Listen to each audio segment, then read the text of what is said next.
Hello friends. HP exam crack में आपका स्वागत है।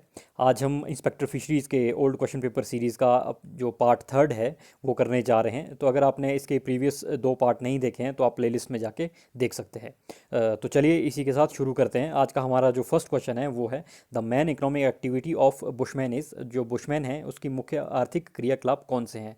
तो देखिए बुशमैन के जो आर्थिक क्रियाकलाप है वो है शिकार करना। तो ऑप्शन ए आपका राइट आंसर होगा। और जो बुशमैन है ये आपको पता होना चाहिए कि ये साउथ अफ्रीका की एक ट्राइब है। तो चलिए नेक्स्ट क्वेश्चन पे चलते हैं। नेक्स्ट है which country tops the world in the production of gold. सोने के उत्पादन में कौन सा देश विश्व में प्रथम है। तो देखिए जो चीन है, चाइना, ये वर्ल्ड में फर्स्ट पोजीशन में आता है प्रोडक्शन ऑफ गोल्ड के।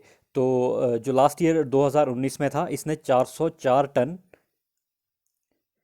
गोल्ड का प्रोडक्शन किया था। तो चलिए नेक्स्ट क्वेश्चन देखते हैं। नेक्स्ट है in monsoon regions the maximum range occur in. Monsoon क्षेत्रों में जो अधिकतम वर्षा होती है वो होती है समर्स में, यानी गर्मियों में। ऑप्शन ए आपका राइट आंसर होगा। नेक्स्ट क्वेश्चन है पोर्ट आर्थर इज एन। जो आपका पोर्ट आर्थर है ये एक क्या है। तो ये एक झील पतन है, लेक पोर्ट है, ठीक है। और ये कहाँ पर स्थित है, ये आपके कनाडा में स्थित है। और जो लेक है उसका नाम है सुपीरियर लेक। नेक्स्ट क्वेश्चन पर चलते हैं। The capital of Botswana is. जो बोत्सवाना की राजधानी है ये है गैब्रॉन। तो ऑप्शन ए आपका राइट आंसर होगा। नेक्स्ट क्वेश्चन है the highest growth rate of population in south Africa is found in. जो दक्षिण एशिया में महत्तम जनसंख्या वृद्धि दर पाया जाता है तो कहाँ पाया जाता है। ये पाया जाता है बांग्लादेश में। तो ऑप्शन बी आपका राइट आंसर होगा। नेक्स्ट क्वेश्चन है the Patkai Bum and the Naga range of Purvanchal from form watershed between. जो पूर्वांचल की पतकाई बम तथा नागा श्रृंखला किसके मध्य जल छप्पर बनाती है। तो फ्रेंड्स ये बनाती है भारत और जो म्यांमार है, वर्मा है, इसके बीच में। तो ऑप्शन सी आपका राइट आंसर होगा। नेक्स्ट क्वेश्चन है which of the following rivers make an estuary. निम्न में से कौन सी नदी नदीमुख बनाती है। तो फ्रेंड्स जो आपकी कृष्णा है, महानदी है और गोदावरी है, ये तीनों ही दक्षिण भारत की प्रसिद्ध नदियां हैं। जो लेकिन इनमें से कोई भी जो एस्चुरी है, नदीमुख है, वो नहीं बनाती है। तो ऑप्शन डी आपका राइट आंसर होगा, इनमें से कोई नहीं। नेक्स्ट क्वेश्चन है which of the following states in the is the largest producer of marine fishing. तो इन निम्न में से कौन सा सबसे बड़ा दरियाई मत्स्य उत्पादक राज्य है। तो फ्रेंड जो केरल है ये सबसे ज़्यादा जो आपका मैरीन फिशिंग है वो लार्जेस्ट प्रोड्यूसर है मैरीन फिशिंग का। तो ऑप्शन ए आपका राइट आंसर होगा। नेक्स्ट क्वेश्चन है India is the biggest producer of which of the following horticulture commodities. तो निम्न में से किस बागवानी वस्तु का भारत सबसे बड़ा उत्पादक है। तो जो काली मिर्च है इसका सबसे बड़ा उत्पादक है भारत। ऑप्शन ए आपका राइट आंसर होगा। नेक्स्ट क्वेश्चन है Sassoon Dock a major fishing harbour is in. जो सेशोन डॉक है, ठीक है, ये एक मुख्य फिशिंग पतन है। तो ये है मुंबई में। ऑप्शन ए आपका राइट आंसर होगा।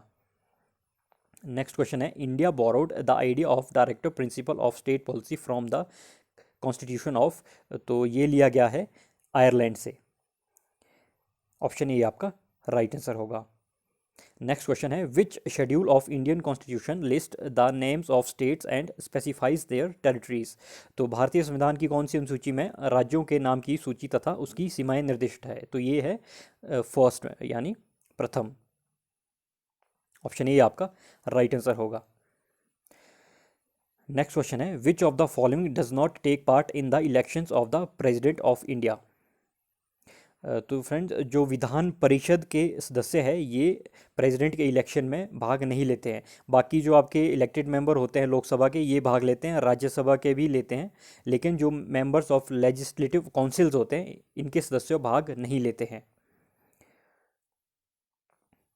चलिए नेक्स्ट क्वेश्चन है the speaker of the Lok Sabha can resign his office by addressing his resignation to the. तो जो लोकसभा का उपाध्यक्ष है इसे अपना ये इस्तीफा दे सकता है। तो ऑप्शन सी आपका राइट आंसर होगा, the deputy speaker of the Lok Sabha. Next question है, entitlement of legal aid is a concomitant right that arises out of which of the following fundamental rights. कानूनी सहायता के लिए हकदार होना एक सहवर्ती अधिकार है जो कि निम्न मूलभूत अधिकार से उत्पन्न हुआ है।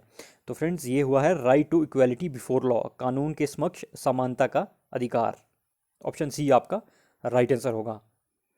नेक्स्ट है, which of the following is a non economic cause of poverty. तो नॉन इकोनॉमिक कॉज बताना है आपको। तो देखिए जो मास इलिटरेसी है, जन निरक्षरता, ठीक है, ये non economic cause of poverty है। बाकी जो आपका राष्ट्रीय आय का निम्न स्तर है और कृषि में निम्न उत्पादकता है, जनसंख्या में तीव्र वृद्धि है, ये क्या है, ये इसके आर्थिक कारण है। लेकिन आपको गैर आर्थिक कारण पूछा गया था, तो इसका सही आंसर होगा ऑप्शन डी, जन निरक्षरता। नेक्स्ट क्वेश्चन है, planning in India derives its objectives and social premises from which of the followings। Bharat में योजना अपने उद्देश्य तथा सामाजिक आधार वाक्य कहाँ से प्राप्त करती है। तो फ्रेंड्स ये प्राप्त करती है directive principles of state policy, यानी राज्य के नीति निर्देशक सिद्धांत से। नेक्स्ट क्वेश्चन है, which of the following is the most important item of non plan expenditure. निम्न में से कौन सा गैर नियोजित खर्च की अत्यंत महत्वपूर्ण मद है। तो फ्रेंड्स इसका राइट आंसर होगा ऑप्शन ए, ब्याज भुगतान, यानी इंटरेस्ट पेमेंट। नेक्स्ट क्वेश्चन है, which of the following Nations is not a member of the Eurasian economic union. तो फ्रेंड्स जो उज्बेकिस्तान है, ये यूरेशियन इकोनॉमिक यूनियन का मेंबर नहीं है।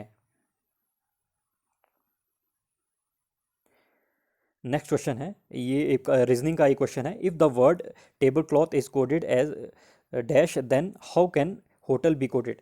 तो देखिए टेबल क्लॉथ को इस तरह से एक कोड में लिखा गया है, तो आपको बताना है कि होटल को किस तरह से लिखा जाएगा।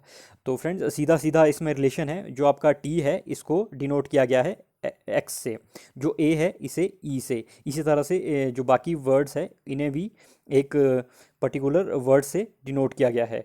तो फ्रेंड्स चलिए देखते हैं, होटल, जैसे होटल है तो एच एच डिनोट किया गया है टी से, ठीक है। और नेक्स्ट है ओ, ओ को डिनोट किया गया है आई से, और टी को डिनोट किया गया है एक्स से, ई को डिनोट किया गया है ए से, और जो आपका एल है उसे लिखा गया है आर। तो जो T I X A R, यानी ऑप्शन बी आपका राइट आंसर होगा। नेक्स्ट है, Ram goes 15 metre north then turns right. तो देखिए नॉर्थ जाता है, कितना जाता है 15 मीटर, ठीक है।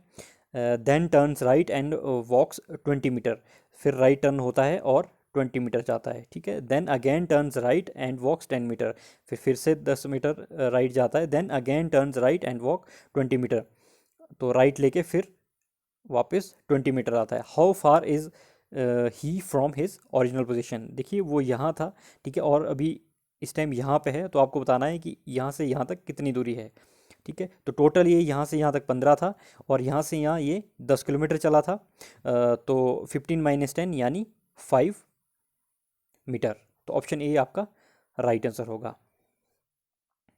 नेक्स्ट है, if it is Saturday on Jan 1st 2000 then January 1st 2001 would have been. तो देखिए ये थोड़ा सा आपका कैलेंडर का क्वेश्चन है, ठीक है। इस तरह की रीजनिंग कई बार पूछ ली जाती है, लॉजिकल रीजनिंग। ये आपको इसमें एक सिंपल सा ट्रिक याद रखनी है। क्या करना है आपको, देखिए जो 1 जनवरी एक साल में 365 डेज़ होते हैं, ठीक है। तो बस उसी तरह से हम इसको सॉल्व करेंगे। जो आपके 1 जनवरी से यानी 31 दिसंबर तक कितने दिन हैं हमारे पास, 365 डेज़, ठीक है। लेकिन आपको पता है जो 2000 था ये एक लीप ईयर था, यानी फरवरी में 29 डे थे, 9 डेज़ थे। तो इसमें हो जाएंगे टोटल 366 डेज़। जब हमारे पास एक साल में ये क्लियर हो गया कि 360 डेज़ है, ठीक है, तो हम क्या करेंगे, उसको डिवाइड करेंगे 7 से, क्योंकि एक वीक में 7 डेज़ होते हैं, तो आपके पास आएगा हमारे पास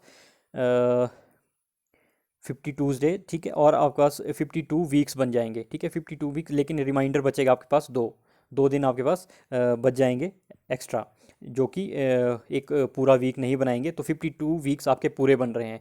तो यानी अगर आपको पता है कि अगर 1 तारीख को सैटरडे है, तो 7 तारीख को कौन सा दिन होगा, फ्राइडे होगा, ठीक है।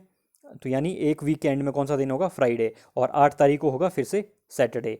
तो फ्रेंड्स, इसी तरह से अगर आपका 1 जनवरी को सैटरडे है, तो after 52 days, 52 week, sorry 52 weeks जो आपके कब पूरे हो रहे हैं वो होंगे, दो हमारे पास रिमाइंडर बचा था, यानी 31 दिसंबर से 2 दिन पहले, यानी 29 दिसंबर को, ठीक है। तो 29 दिसंबर को हमारे पास है फ्राइडे, ठीक है, फ्राइडे होगा, और 30th को होगा हमारे पास सैटरडे, और 31st को होगा संडे। तो आपसे पूछा क्या है, 1 ऑफ 2001, यानी 1 जनवरी, तो अगला दिन क्या होगा, अगला दिन हो जाएगा मंडे। तो ऑप्शन ए आपका राइट आंसर होगा, सोमवार। Who are believed to be the original migrants to the hills of present day Himachal. तो फ्रेंड्स, जो कोल्स है, ये हिमाचल की जो पहाड़ियाँ हैं उनके मूल प्रवासी माने जाते हैं। तो फ्रेंड्स, आज का हमारा लास्ट क्वेश्चन है, which pass is famous as the pass where many roads meet. तो फ्रेंड्स, इसे इस दर्रे के रूप में जाना जाता है बारा लाचा को, जो बारा लाचा दर्रा है, ठीक है, इसे कहा जाता है वेयर मैनी रोड्स मीट। तो फ्रेंड्स, ये आज का हमारा इंस्पेक्टर फिशरीज़ का पार्ट 3rd था। तो इसका पार्ट 4th हम जल्द लेके आएंगे। तो फ्रेंड्स, तब तक आप चैनल को लाइक करें, सब्सक्राइब करें, और वीडियो को शेयर करना ना भूलें।